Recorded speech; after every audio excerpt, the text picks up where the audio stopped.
이번 코로나19 전염병은 2차, 3차 대유행까지 간다. 경제적 충격과 생물학적 충격이 있습니다. 경제적 충격은 더 커질 가능성이 높죠. 가장 확률적으로 높은 시나리오고 네. 투자하시는 분들은 그 시나리오를 놓고 지금부터는 준비를 하시는 게 필요하죠. 만약 그렇게 된다면 또 이와 비슷하게 저희가 전혀 예상할 수 없는, 일반인들이 상상할 수 없는 미래는 또 어떤 게 있을까요? 미래학자들은 이건 생각보다 가능성이 높다 라고 얘기하고 있는 건? 미래학자들이 이제 뜻밖의 미래로 생각하는 네. 여러 가지 이 사건들이 있는데 한쪽은 조금 더 환상적인 네. 부분의 미래가 있고 네. 또 하나는 조금 더 암울한 미래가 네. 있죠. 암울한 미래의 대표적인 부분들은 지금 뭐 코로나가 연결돼서도 지구 환경 파괴에 의해서 네. 지구 온도가 빠른 속도로 높아지면서 네. 21세기 말에 바이러스부터 시작해서 가장 치명적인 기후 변화가 와서 네. 인류가 공멸할 수 있는 이런 부분들. 네. 또 환상적으로 된다면 앨런 머스크의 생각이기도 한데요. 네. 뭐 화성이 됐든 어디가 됐든 인류가 지구 밖에서 지구 위에 새로운 정착촌을 만든다든지 또 새로운 문명을 건설한다든지 네. 뭐 이런 조금 아주 환상적인 그런 시나리오도 네. 충분히 가능하죠. 모든 시나리오에서 사실 개개인의 재테크 정말 중요하겠네요. 네네. 네. 오래 살더라도 돈이 있어야 행복한 것이고, 그렇죠. 한편으로 오래 살다 보면 계속 새로운 직업에 대한 재교육이 이루어져야 될 텐데, 그렇죠. 그것도 역시 자산이 제법 있어야 행복한 상태에서 더 재미있는 직업을 찾을 수 있을 것 같고요. 자기의 꿈을 이루거나 비전을 이루는 데는 네. 우리가 자본주의 시대를 살고 있기 때문에 네. 그 꿈을 이루는 데 필요한 최소한의 네. 자본력이 필요하죠. 네. 그 자본력을 개인들이 끊임없이 잘 만들어가는 것도 네. 굉장히 중요한 거죠. 로봇 기술이 나오고 생명공학 기술이 나오고 그런 기술 덕택에 우리가 좀 더 건강하게 오래 살 수는 있겠지만 네. 사회는 그럼에도 불구하고 경쟁의 네. 시대잖아요. 네. 일자리가 늘어나는 것보다 네. 사실 인구가 증가하는 게 더 빠르거든요. 네. 그렇기 때문에 필연적으로 내가 아무리 육체적으로 건강해도 네. 사실 메인 직업, 즉 소득이 높은 영역에서 은퇴하는 거는 필연적으로 정해져 있는 거예요. 네. 왜냐하면 더 큰 소득이 필요한 세대에게 물려줘야 되거든요. 네. 그러면 이제 결국에는 그 다음에 자기가 일을 해야 되고 그 다음에 내가 어떻게 살아야 되는지에 대해서 준비를 할 때는 당연히 소득이 줄어든 이후에 네. 어떤 삶에 대한 준비를 투자적 측면에서 해야 될 필요가 있죠. 그러면 미래학자의 관점으로 봤을 때 어차피 이렇게 누군가 독점할 수 있는 AI 기술이 발전해 나가면은 기본적 소득 같은 게 필요하지 않겠느냐. 그렇죠. 지금 많이 이제 대두가 네. 되죠. 네. 기본소득이 대두가 되는데 일단 근본적으로 방향성은 저는 옳다고 봐요. 네. 방향성은 옳다고 보는데 기본소득의 핵심은 네. 사회, 네. 국가가 네. 국민, 사회 구성원의 최소한의 네. 생존권을 보장해 주는 거거든요. 네. 그냥 무조건 돈을 주는 뭐 그런 의미가 아니라 네. 사실은 핵심은 거기에 있는 겁니다. 네. 그래서 그게 왜 필요하느냐? 네. 그러지 못했을 때 나타나는 사회적 혼란 혹은 거기서 의한 갈등의 비용이 네. 훨씬 더 크다라는 거죠. 네. 기본소득을 주는 것에 대해서 많은 어떤 분들 많이 반대를 하는데 공짜 네. 돈이 아니냐. 네. 그렇지만 만약에 주지 않는다면 네. 사회적 혼란과 또 거기서 나타나는 갈등의 비용이 네. 훨씬 더 크다라는 거죠. 예. 그렇기 때문에 기본소득을 보장해 주는 게 훨씬 좋고 경제적으로 나쁘지는 않죠. 예. 근데 이제 문제는 수많은 실험들이 필요할 거예요. 네. 어느 정도 규모가 네. 적정 규모인지, 국가의 재정의 안정성이나 네. 혹은 개인이 생존은 보장받지만 네. 개인의 자아 실현을 하기 위해서 네. 그걸로 인해서 무력해지는 게 아니라 네. 자아 실현을 할 수 있는 어떤 특정한 동기부여가 돼야 되거든요. 그 예. 균형점을 찾기가 사실은 쉽지는 않다. 쉽지 않죠. 그렇기 때문에 수많은 어떤 시행착오가 네. 아마 생길 거는 분명합니다. 그렇지만 그런 부분들은 충분히 가능하고요. 그러면 그게 어떻게 되냐라고 봤을 때 네. 미래 사회 기술로 보면 기존의 산업과 미래 산업, 즉 뭐 인공지능부터 시작해서 이런 산업들은 아주 중요한 특징이 있습니다. 네. 독점화가 훨씬 더 심해질 거다라고 네. 보면 됩니다. 네. 손쉬운 예로 자동차 같은 경우에는 물론 모든 나라가 자동차를 만들지 않지만 네. 선진국들의 상당한 나라들이 자동차를 만들어 팔잖아요. 네. 그러나 우리가 스마트폰을 보면 네. 이익의 독점은 네. 중국 기업이 나오기 전까지는 네. 애플과 삼성이 독점했지 않습니까? 그렇죠. 그다음에 OS 소프트웨어는 더 하거든요. 네. 소프트웨어는 거의 1, 2, 3위가 다 독점을 했다. 심지어는 마이크로소프트조차도 밀리는 상황이죠. 네. 미래의 기술 중에서 인공지능 기술만 제가 먼저 예를 들면 그건 이제 자율주행차하고 연결돼 있거든요. 네. 1등 기술만 살아남을 수 있어요. 그러니까 독점은 더 심해진다. 네. 왜냐하면 인공지능이라는 자체가 인간의 지능을 향상시켜 주는 거잖아요. 네. 나의 어떤 소득과 연결되는 거예요. 네. 자아 실현과 연결되는 거죠. 또 인공지능이 자동차에 들어가면 그게 자율주행 자동차거든요. 네. 근데 이 자율주행 자동차의 핵심은 내가 운전을 안 하지만 무엇을 담보로 해야 되냐면 최고의 안전이죠. 네. 네. 인공지능이 가격이 좀 싸다고 해서 네. 그걸 타고 다니다가 자동차 가다가 락이 걸려가지고 네. 멈춰버리면 곤란하지 않습니까? 그렇죠. 그래서 그거는 가격이 싸니까 나는 2등 기술을 쓰겠다가 아니라 가격이 비싸도 무조건 1등 기술을 써야 됩니다. 네. 그래서 1등 기술의 독점이 훨씬 더 크죠. 왜 스마트폰 같은 그렇죠. 경우는 또 뭐 컴퓨터 OS는 작동하다가 먹통이 될 수도 있어요. 그러면 네. 뭐 최악의 경우 지금 작업하는 파일이 날아가는 정도. 네. 하지만 그것도 좀 끔찍한 일이죠. 대규모 데이터를 처리할 때는. 네. 그러나 자동차는 100km 달리다가 멈추면 죽어버리거든요. 그렇죠. 또 생명공학 기술도 봅시다. 우리의 생명을 연장시키는데 혹은 네. 뭔가를 치료하는데 2등 기술을 쓸 수가 없어요. 네. 그래서 특별히 미래 기술의 이런 특징들은 네. 인간의 생명을 연장시키고 인간의 몸을 고치고 그 다음에 인간을 대신해서 뭔가 하는 네. 그런 어떤 업종들이 미래 기술의 사실은 핵심이거든요. 네. 그런 것들은 지금과 같은 특성이기 때문에 네. 결국 소비자가 독점을 네. 선택하게 돼 있어요. 네. 그러면 이제 부의 불균형 분배가 극대화되겠죠. 네.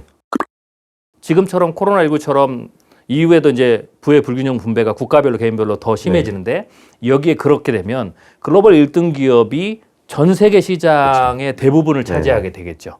뿐만 아니라 1등이 데이터 영역에서는 규모의 경제가 그렇죠. 발생해버리니까 네. 8, 90% 정도까지 쫓아가는 게 불가능해져 버리는 거죠. 그렇죠. 네. 1등이 10배 나왔고 2등은 아무리 열심히 해도 10분의 1도 따라가기 그렇죠. 힘든 그렇죠. 현상 때문에 네. 독점력이 뭐 어마어마하게 차이가 네. 나겠죠. 그래서 이제 그런 도전이 되면 부의 집중 현상이 커지죠. 그렇죠. 그래서 결국은 세금 제도라든지 네. 이런 것들을 바꿔서 네. 거기에서 세금을 많이 걷어서 네. 기본소득이라든지 네. 생존을 보장하는 네. 어떤 그런 이제 역할들을 해야 되는 것은 네.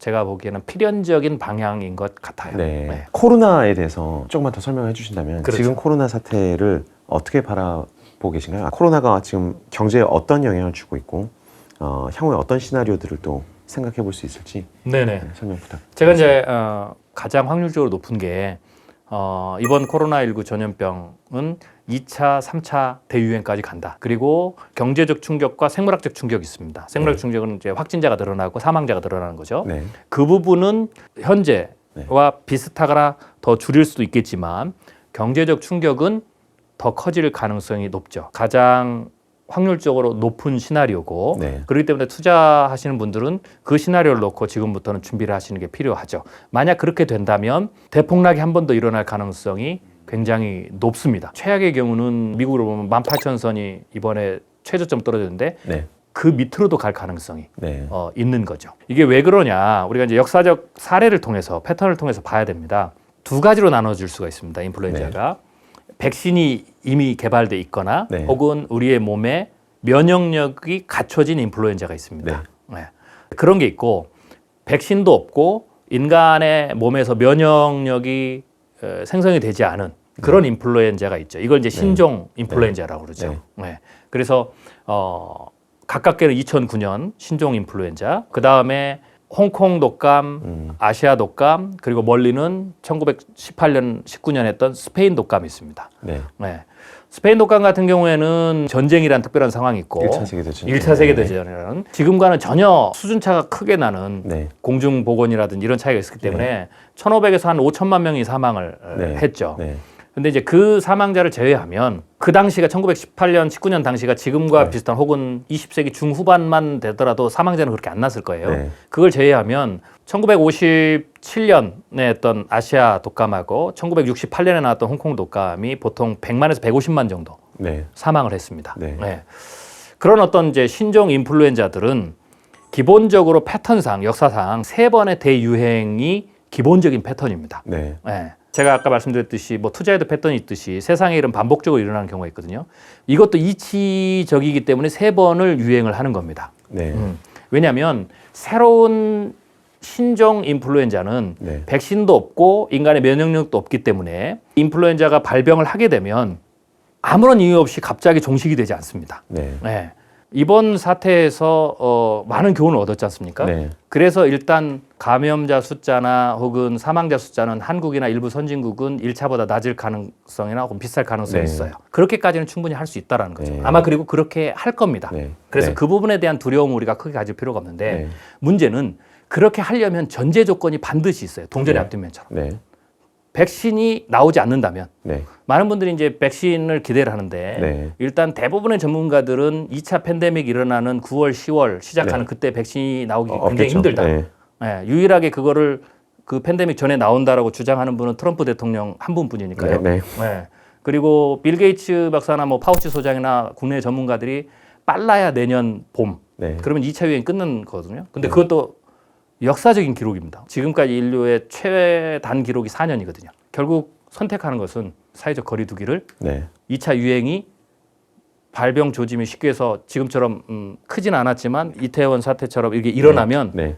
그 다음에 우리가 한 달 지나가 봅시다. 그래서 진짜 전문가들 얘기하는 것처럼 1차처럼 유행이 대유행이 일어날지 네. 겪어보고 그 다음에 뭘 합시다라고 선택을 할 수가 없어요. 네. 그러니까 2차가 1차보다 클지 어쩔지 아무런 상관없이 무조건 사회적 거리 두기를 시작하게 되는 거죠. 네. 그러면 어떻게 됐냐면 구글 모빌리티 리포트를 보면 각국마다 1차 유행 때 각 업종에서 혹은 직장 그다음에 밖에 활동들이 어떻게 됐는지가 보여줬잖아요. 네. 이제 한국이 가장 좋아요. 쉽게 얘기하면 한 평균 20% 정도, 평소보다 20% 네. 정도 네. 특별한 시장을 제외하고는 위축됐다는 거죠. 시장이, 경제가. 예. 그게 최선입니다. 네. 그걸 우리가 3개월 동안 했거든요. 네. 그게 이제 우리가 지금 겪고 있는 경제적 충격이에요. 네. 네. 그런데 2차, 3차 때는 그걸 막으려면 네. 결국 그것을 실시해야 되고 그게 아까 말씀드렸듯이 최소 6, 7개월에서 길게는 8개월에서 10개월 동안 그 20% 정도를 위축시키는 상황을 선택해서 가야 그 2차, 3차의 네. 피해를 1차보다 줄이거나 네. 비슷한 규모로 만들 네. 수 있죠. 네. 제가 보기에는 국가가 선택을 그렇게 할 가능성이 높죠.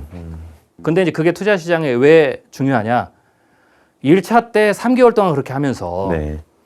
굉장히 많은 그 경제적 주체들이 네. 여력을 소진했죠. 네.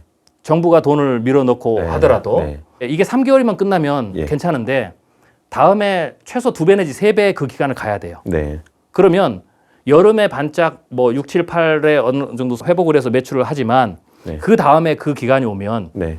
과연 6개월에서 8개월, 9개월을 얼마나 버틸 건가? 네. 같은 충격이 와도 이미 충격을 맞은 상황에서 가중을 맞기 때문에 네. 오히려 경제적 충격은 클 거다. 기업의 리스크는 클 거다. 그리고 그게 주식시장에 반영되고 최악의 경우에는 1차 때 위기 때 최저점에 가까이 가거나 그게 네. 붕괴돼서 더 밑으로 갈 가능성도 네. 충분히 있다라고 우리가 시나리오를 세우고 거기에 대한 전략도 준비할 필요가 있습니다. 말씀 잘 들었습니다. 저도 한번 읽어보려고 합니다. 앞으로 3년 대담한 투자를 네. 써주신 최윤식 저자님 오늘 내셨는데 오늘 정말 열정적으로 많은 말씀해 주셔서 너무 감사드립니다. 네, 고맙습니다. 감사합니다. 네, 고맙습니다. 네. 네.